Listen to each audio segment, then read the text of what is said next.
Okay, this is a tutorial for how to make a homemade mask. Now there's just a million of these floating around, but I actually haven't seen any with video for this exact kind of mask. So these are some examples of the masks I've made. I have only fabric left over from Star Wars conventions, so it's pretty nerdy, but they're turning out pretty well. And what I like about this is that there's actually a pipe cleaner in the top here, so it'll bend to fit your nose, but it's really easy. So anyway, let's get started. We're gonna use this very angry looking link fabric because it's pretty easy to tell which way is right side up. So what we're gonna do is we take the fabric, which is measured where's my ruler? The fabric is 9 by 7, and there we go, 9 by 7, and we're actually going to cut 2 pieces of fabric. My other piece, I'm just using a really nice soft muslin, but it really doesn't matter. The tighter knit cotton is the best. Make sure that you pre-wash your fabric so that it is pre-shrunk. So we're going to take these 2 pieces of fabric and we're going to pin them right side together. There's not really a right side on the muslin, but if you were using 2 pieces of pretty cotton, you'd make sure that the nice pattern side goes so you can't really see it any longer. And I'm going to add just a couple of pins here, just to kind of keep it honest. It's hard to do when it's not flat, so excuse me for just a second. I put in 4 pins kind of in the middle. I'll show you here.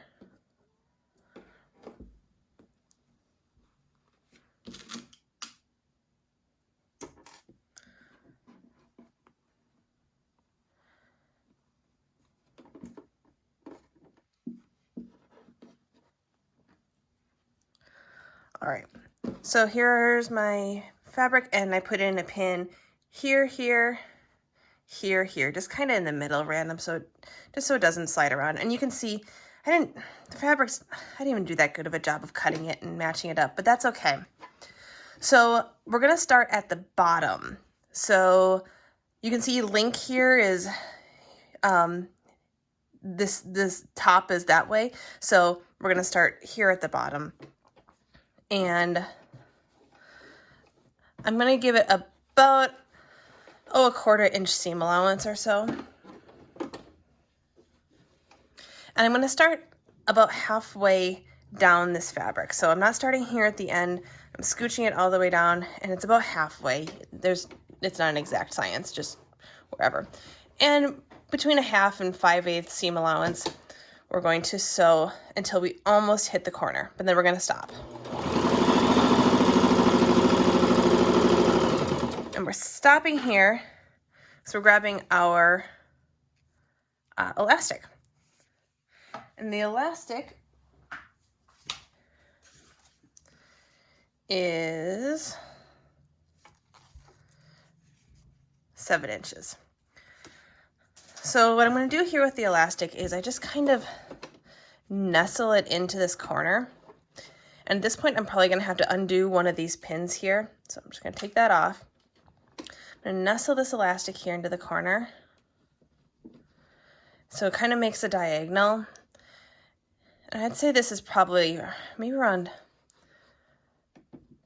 30 degrees, if you remember your 30, 60, 90 triangles. So you can see what that looks like there. And now I'm actually going to pull it out just a little bit so you can see it kind of sneaks past the edge there. Okay, and by just putting my hand here, I'll kind of hold it in place with my left hand, and we're just going to continue until we get to that corner. All right, kind of help it along a little bit, and Now you'll notice the needle's down. It's all the way down here. So I'm going to lift up my foot. I'm going to turn my fabric. And now the elastic is coming, it's like right here, I can feel it. So I want to make sure it doesn't kind of scooch over, but it's doing exactly the right thing. So I'll put my needle back down, or excuse me, my foot back down. And now I'm going to just go along this side until I almost reach the end again.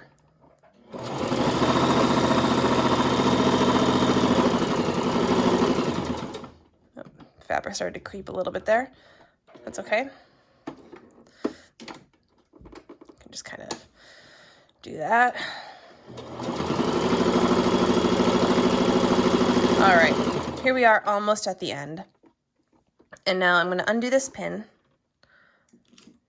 And I'm going to reach in here and find this elastic that was kind of laying at that 30-degree angle. And I'm grabbing it, and it should be laying just kind of flat, and it'll make kind of a C curve along the inside of that fabric. And pull it here, and do that same thing that I did with on the other side. So just kind of extend it just a bit past up that fabric, and I'm gonna just, there we go. Okay, and now making sure that the needle is down again, because that's how you turn fabric nicely. Lift the foot, turn the fabric, and all right, put it back down. And we're gonna go all the way down this side again until we almost get to the corner. We're basically gonna just repeat what we did already.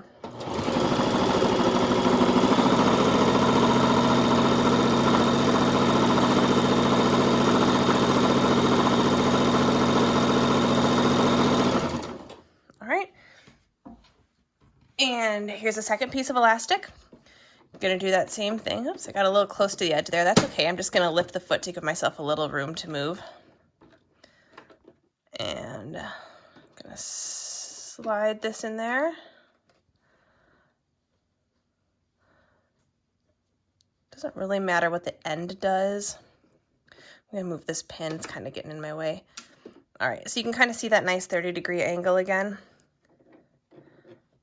All right, gonna pull it out so it's just past that corner and put my foot back down because I got a little close to the edge there, so I had to lift it. And continue on till we get to the corner. All right, needle down, lift the foot, turn, foot down. I can feel my elastic here. It's not gonna get caught. And we're gonna rock and roll.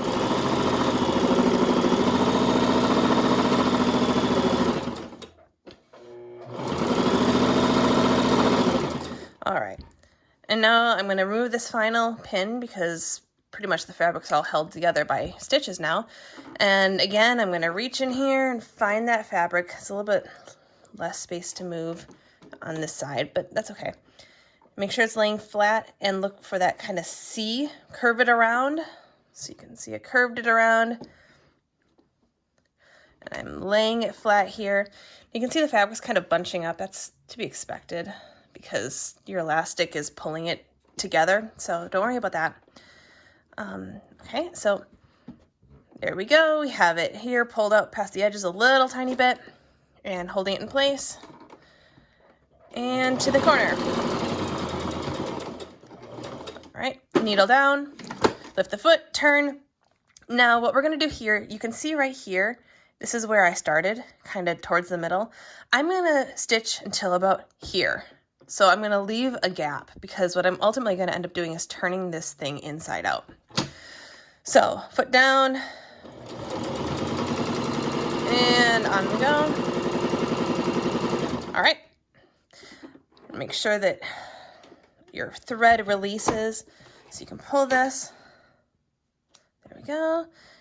Take the chance to snip some ends while we're here. Cool. Okay, so now we have kind of almost a mask looking thing if you use your imagination. What I'm going to do next is I'm going to lay a pipe cleaner along here. So right along this stitch is where the pipe cleaner is going to go. So let me grab my pipe cleaner from the floor here. Let's use a color that you can see easily. I happen to have pipe cleaners laying around because I had ambitions of knitting Yip Yip Martians. I don't know why I thought I would do that. Anyway, they never got knit. So I'm going to measure the pipe cleaners. They need to be cut a little bit just from this seam here, this leftmost seam. I'll kind of lay it here.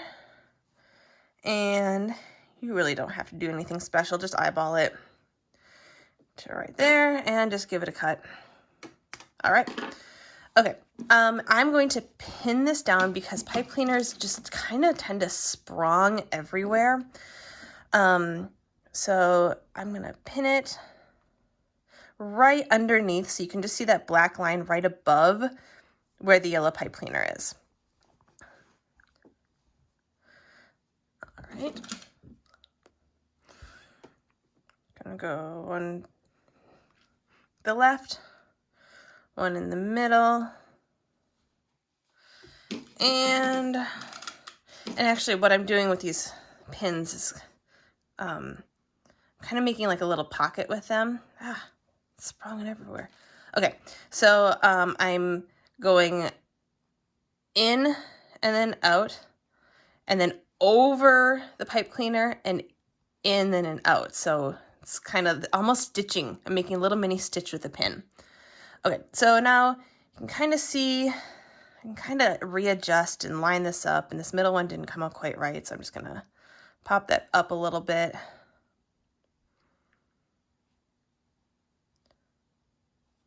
All right, and that looks okay. I'm just gonna scooch. That's the cool thing about doing these kind of stitches with the needles is you can kind of scooch the pipe cleaner back and forth. Okay, that looks pretty good. Now, I'm going to do a zigzag stitch over this. So to do that, I have to change some settings on my sewing machine. So first I'm going to change it to the zigzag stitch. But that's not going to do anything unless I change the stitch width on my sewing machine. It's up here, and I'm just going to make it as wide as it can go. All right, so I'm going to start here. And notice the needles, for me right now, the needle's kind of over to the right. You might see it over to the left. It just kind of depends on how your sewing machine goes. So I'm going to make sure that when the first stitch happens, it's going to hop over to the left of my pipe cleaner. I wouldn't want it to hop over nothing. But, I mean, nobody will ever see these stitches. So even if they don't turn out right, it's okay. These are totally hidden. Mine look terrible every single time because I have a bad habit of pulling the fabric, and that looks bad on zigzag stitches. Anyway, so let's go. We're just gonna zigzag right over this pipe cleaner.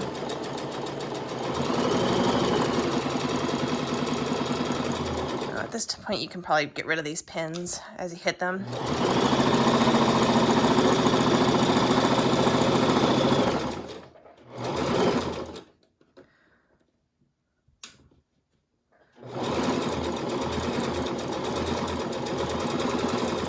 Great. Just gonna finish that off a little bit by hand because I don't trust myself. Okay, cool. So you can see zigzag. All right. Oops, one stray pin there. So now what we're gonna do is we're gonna turn this inside out. And so this is why you left this little pocket here at the bottom. So we're gonna reach inside here. Try not to stretch it because the stitches might break, but even if that happens, it really doesn't matter because you're about to go and stitch it over about 1 billion times. And what I like to do is I feel for a corner, and I can actually feel where the elastic and the pipe cleaner hit. So I'm grabbing at this elastic and I'm using it to pull it through.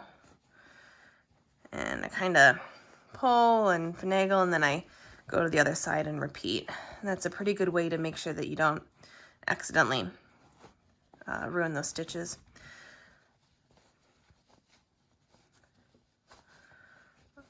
All right. So now I went from having pretty messy stitches and fabric that I didn't spend a ton of time making look nice at all. I didn't line it up well. It's pretty darn messy, and you just can't tell, which is why this is so awesome and so great for beginners. So I'm pulling here, I'm pulling at each corner to make sure that it really stretches out all the way. And also I'm gonna spend some time kind of grabbing at the pipe cleaner in the corners and making sure that it's straightened out at the corners. You might have a little extra at each corner, in which case you just kind of give it a bend so that it, see, like there's a little buckle there. Just kind of bend the pipe cleaner so it kind of makes an L, so it goes like that. And then that little buckle should go away. So perfect. Okay. So we have something that almost looks like a mask. Now, before I forget, I like to take a pin here and close up this hole because, oopsies, because otherwise I kind of tend to forget it's there. And I like to pay a little bit extra special attention to this spot when I'm sewing, just so that I don't let the foot of the sewing machine snag it. And the pin reminds me about that. So I'm going to pin that closed. And now we're going to make pleats on each side. So the most important thing is the pleats go in the same direction. A pleat is like, think like a bad prom dress from the 80s. They were full of pleats. So what I do is I start from the top. I start at the top and then go to the bottom and then go to the middle. So why don't I just show you? So I take a little fold here, and it's going to be smaller than you think it would need to be. So a little fold. Take your handy dandy stash of pins. Honestly, this might even be a little bit too big of a fold, but we'll see. And stick a pin all the way through. And it's kind of a lot of fabric at this point. It's 6 layers of fabric and maybe that elastic. So be brave. All right, and now at the bottom, we're going to go do another pleat, the same direction. So I'm going top to bottom. I always go top to bottom. Doesn't matter, but that's just easy for me to remember. So I'm doing just this little small pleat. Gonna pin it. Ow. All right, and now I'm going to do my final pleat in the middle. And so now I just kind of center it between the two. I find that this is just easier than trying to go top, this one, then this one, this one. So it actually looks pretty good and pretty centered. That top one's a little bit big, but it's okay. Nobody will notice but me. Well, and now you. All right. If you heard that, that was the sound of a pin falling onto the floor, which means I have a fun surprise for my feet later. Anyway, all right. So one side's done. Now we're going to do the other side, and again, this is where it's important that we always go in the same direction, so we're going to go top to bottom. We wouldn't want to go bottom to top because then the pleats stop making sense. So fold down here, just like a little accordion, like a little fan you used to make when you were in elementary school and it was hot out and your teachers needed to give you something to keep you busy. Here, that was just me. All right, so one little pleat there. One little pleat here. And again, these are probably, you're gonna think you're gonna need to make them bigger, but these tiny little pleats kind of work.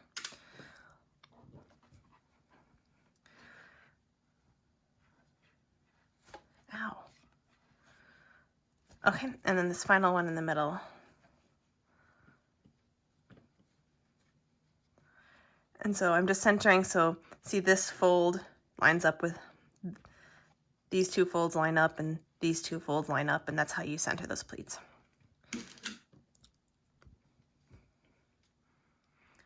Okay. And now we are done with all the hard part. We basically have a mask. We just need to go ahead and sew it up. So what we're going to do is we're going to stitch around the outside of it. So that'll set these pleats in, and that'll also take care of this hole so nobody will even know it's there. Okay, so let's start here on this right side. This is going to be the easiest side to start on because the pleats are going with you, and you don't have to deal with the pipe cleaner yet, so it just gives you a little bit of time to get in the groove of things. All right, what is my thread doing? Something weird. Okay, there we are. So I'm going to do a little bit less of a seam allowance here. So on these sides here, I'm going to do maybe, I don't know, maybe 3/5. I just kind of eyeball it. About the width of the foot. I kind of just line the side of the foot up with the side of the fabric here. And you're going through a ton of fabric, so your sewing machine might kind of groan. Oop, look at that. I was still on zigzag stitch. Okay, that's okay. Nobody's going to mind. But make sure that you switch your sewing machine back to not be a zigzag stitch. All right. So now that we're back, we're just gonna go on. And usually I don't care too much about pulling out pins, but twice now I've had my sewing machine hit pins in these pleats, which almost never happens. So I don't know, I just don't have a good track record here. So I like to pull out the pins as I go on these pleats. All right.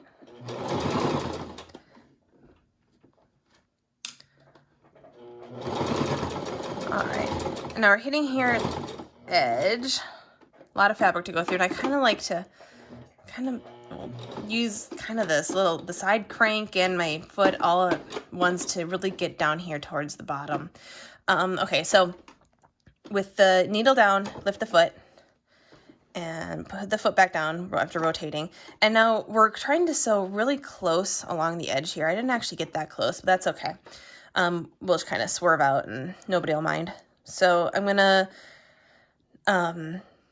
well, you'll see. We'll just get pretty close to the edge here.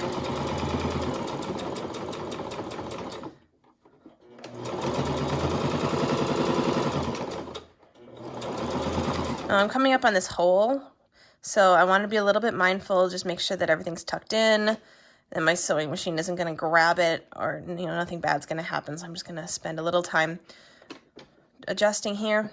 I'm going to pull out this pin because I'm not feeling good about it. Alright.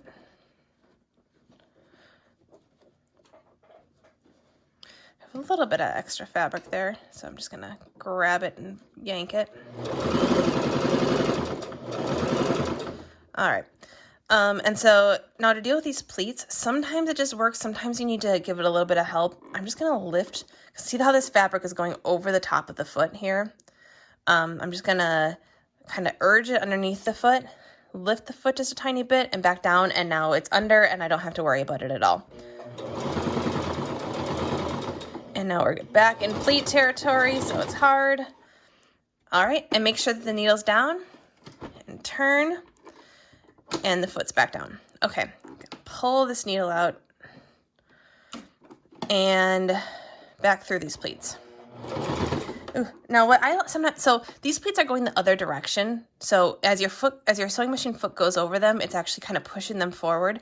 So it's harder. What I actually like to do is I take my mini scissors. This isn't a trick I learned from my mother. Thought this one up all on my own. So sorry, Mom, if this isn't the way you're supposed to do this.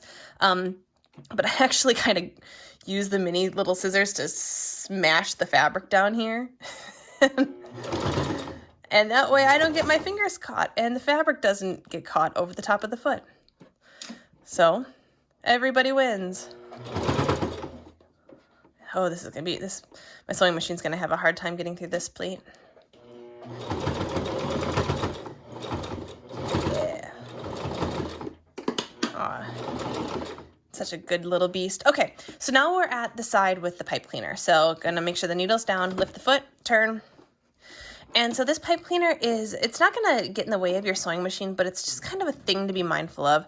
You might notice that this backing tends to kind of scoop forward, and that's okay. If you wanted to not have that happen, you could iron it, or you could do something a little bit differently with how you lay the pipe cleaner. I just don't mind the way it looks to have the muslin peeking out.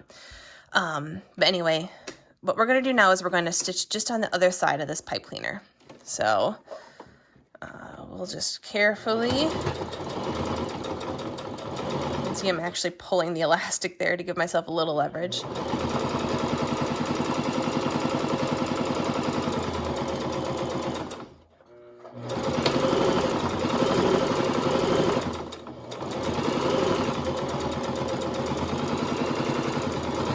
And now we're right back where we started. Now we could stop here, but I'm not going to. I'm going to go around another time because I really want to reinforce this. And also, I really want to reinforce, I want to reinforce the pleats for sure because pleats are kind of delicate. But where this elastic is attached, I want to give it just another seam.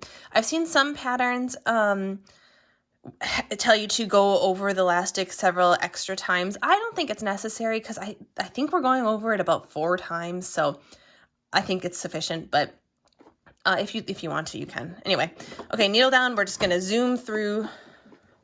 We're gonna try to follow our same stitches as best as we can, and I'm really bad at this, so just do your best.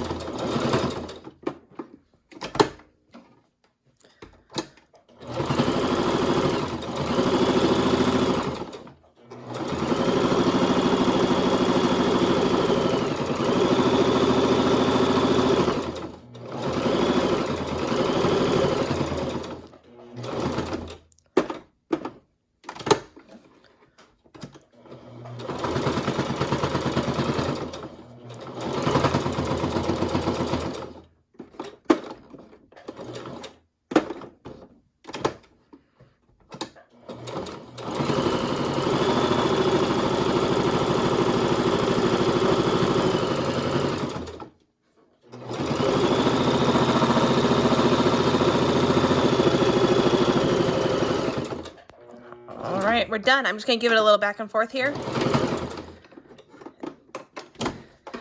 And, all right.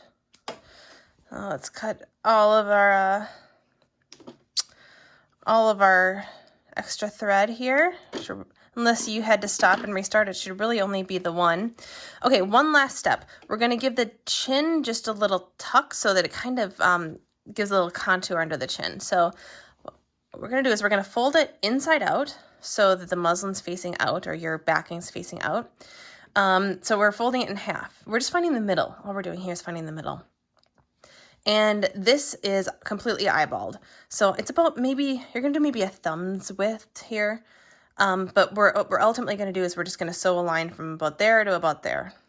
Gosh, I don't even know. Where's my... If I had to guess, I'd say it's maybe, an inch and a half down, but this is not a scientific notion at all.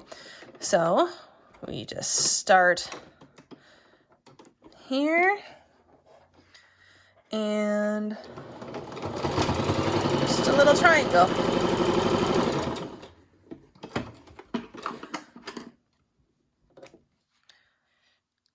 And once we clip those seams, if you wanted to be really fancy, then what you could do is you could tack this over to one side. I have not been able to even tell that it's untacked when I put it on, so I don't worry about doing that.